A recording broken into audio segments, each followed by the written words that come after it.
Open plot market ఇప్పుడు మంచి భూమిలో ఉందండి, ఎందుకంటే మిడిల్ క్లాస్ సెగ్మెంట్కి ఇప్పుడు ఈ high rise apartments, sky scrapers అఫోర్డబిలిటీలో లేదు.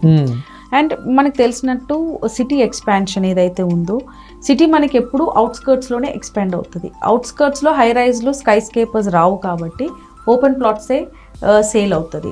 సో ఓపెన్ ప్లాట్స్ ఇప్పుడు ఈ మధ్య కాలంలో, అంటే ఇప్పుడు లాస్ట్ 2 years నుంచి కొంచెం మార్కెట్ స్టాగ్నెంట్ ఉంది. ఈ 6-7 months నుంచి బాగా ఓపెన్ ప్లాట్ బిజినెస్ పెరిగిందండి.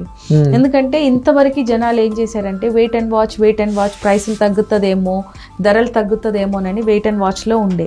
కానీ లిక్విడ్ అమౌంట్ ఏదైతే మన చేతిలో ఉంటుందో ఎక్కువ రోజులు మనం దాన్ని హోల్డ్ చేసి పెట్టలేము.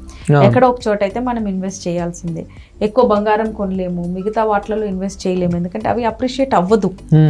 మనకి అప్రిషియేట్ అయ్యే అసెట్ ఏదంటే రియల్ ఎస్టేటే.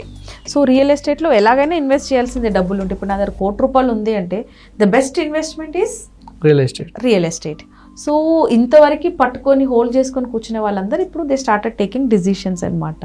సో అపార్ట్మెంట్స్లో ఇన్వెస్ట్ చేయాలి అంటే చాలా ప్రైజెస్ ఎక్కువ ఉన్నాయి. హై రైజ్ అపార్ట్మెంట్స్లో చేయాలి అంటే అది అసలు మనకి ఊహించిన ధరలు ఉన్నాయి.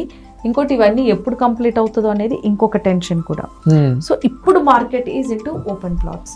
ఓపెన్ ప్లాట్స్లో మనకి అఫోర్డబిలిటీ ఎక్కడైతే ఉంటుందో అక్కడ మీరు ఒకవేళ ఓపెన్ ప్లాట్స్ కొనగలిగితే మాత్రం ఫ్యూచర్ అప్రిసియేషన్ బాగానే